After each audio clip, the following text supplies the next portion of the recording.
Olá, boa noite, tudo bem? Essa é a minha segunda aula, promovida como forma de contribuição ao decorrente da minha pesquisa de mestrado em educação. E essa aula foi elaborada a partir da primeira, onde eu entro com os princípios do DUA, um histórico, apresento a abordagem, e aí essa é uma continuação da primeira aula.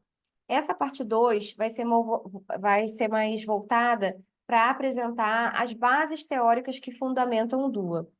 Então, eu vou compartilhar agora a tela. Vamos lá. Então, como eu falei, né, são algumas das bases que suportam a abordagem. O meu nome é Maíra Pereira Silva, e estou sendo orientada pelas professoras doutoras Suelene Mendonça e Mércia Aparecida Cunha de Oliveira. Então, assim, o primeiro teórico em que é muito falado, tanto pelo CAST, que é uma organização que organizou, né, uma das maiores organizadoras do movimento do DUA, e outros autores.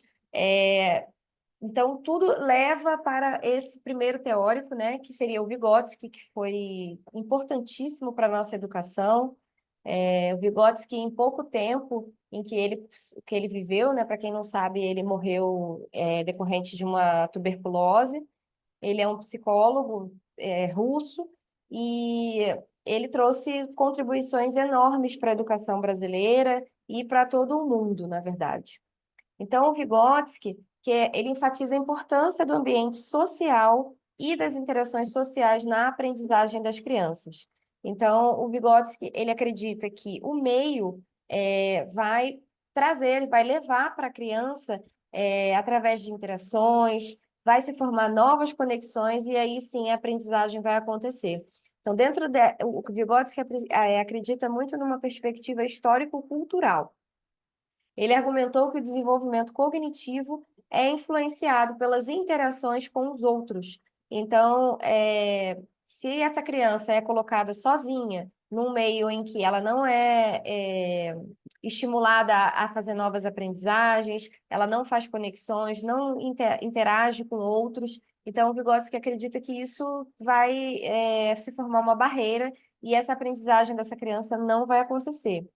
O que já foi comprovado, né, com outras pesquisas. A gente vê casos de crianças que foram criadas em ambientes completamente inóspitos e que elas simplesmente só sobreviveram e não aprenderam nem mesmo a falar, né, porque a linguagem a gente sabe que é algo adquirido, que não é inato.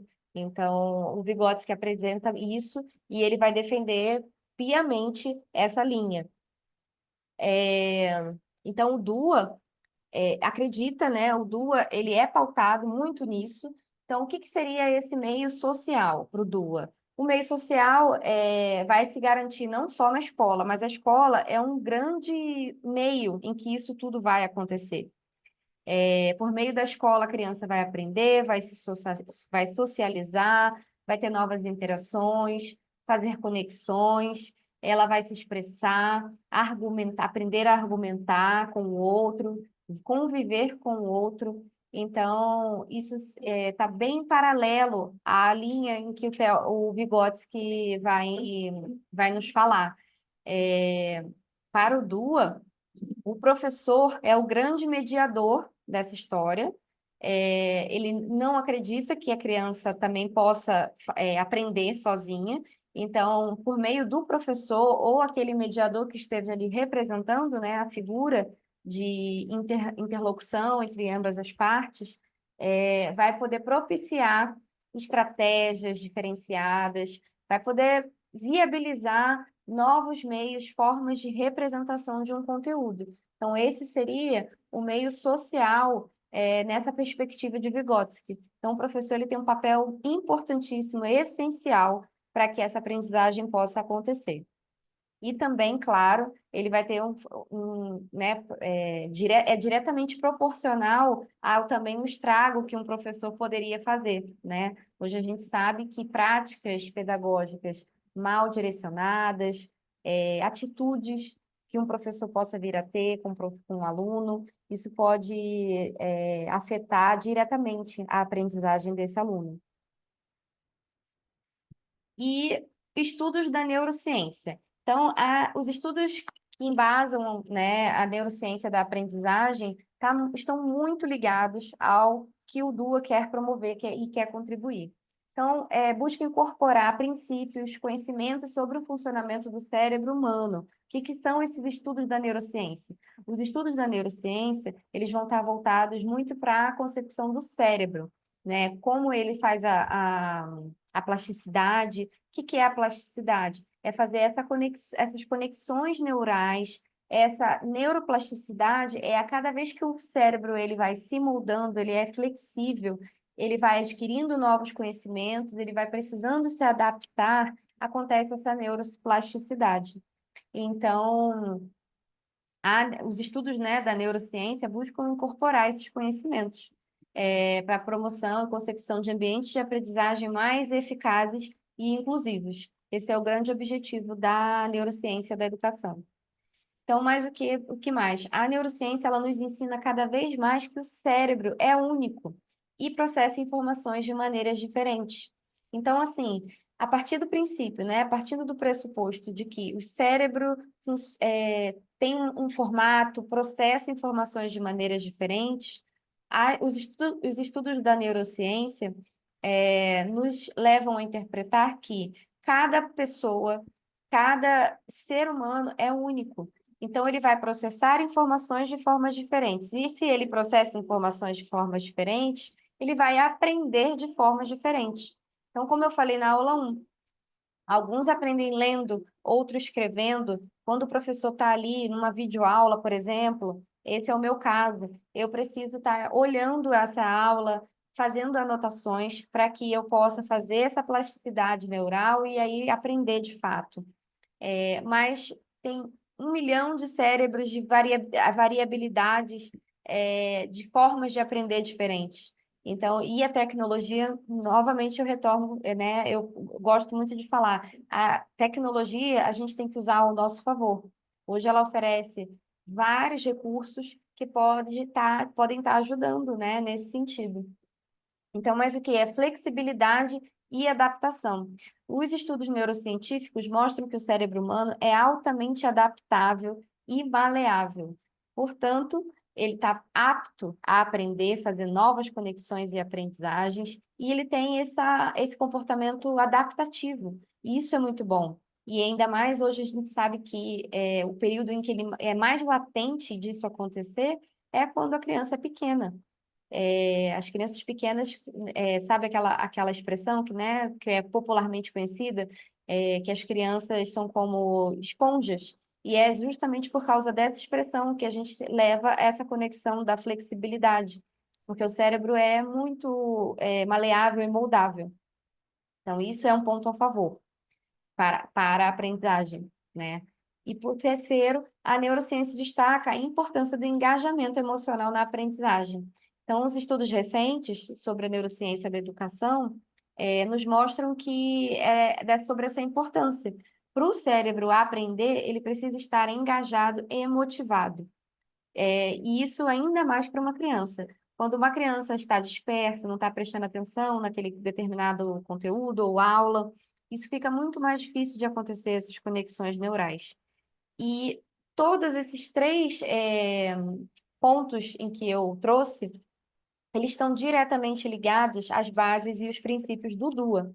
Porque o DUA, lembra lá que eu falei dos princípios na primeira aula, onde ele pede múltiplas formas de apresentação, de representação de um conteúdo e da ação e expressão sobre este conteúdo. Isso está intrinsecamente, diretamente ligado às bases da neurociência.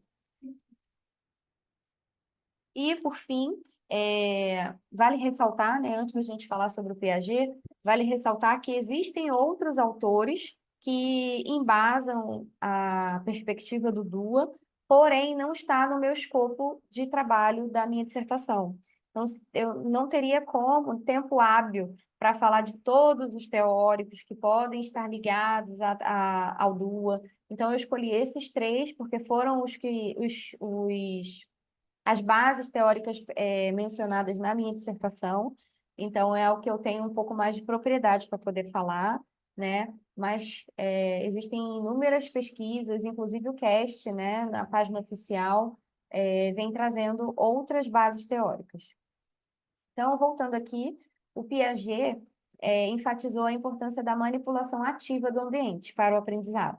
Então, o que que ele quer dizer com isso? E que, à medida que, por exemplo, a figura do professor em sala de aula manipula o ambiente, o que que seria manipular o ambiente? É trazer novas estratégias, é mudar, fazer com que aquele ambiente mesmo da sala seja algo inovador, usar a utilização de recursos, de materiais, para um determinado conteúdo, essa diferenciação, essa diversidade utilizada, quer dizer essa manipulação.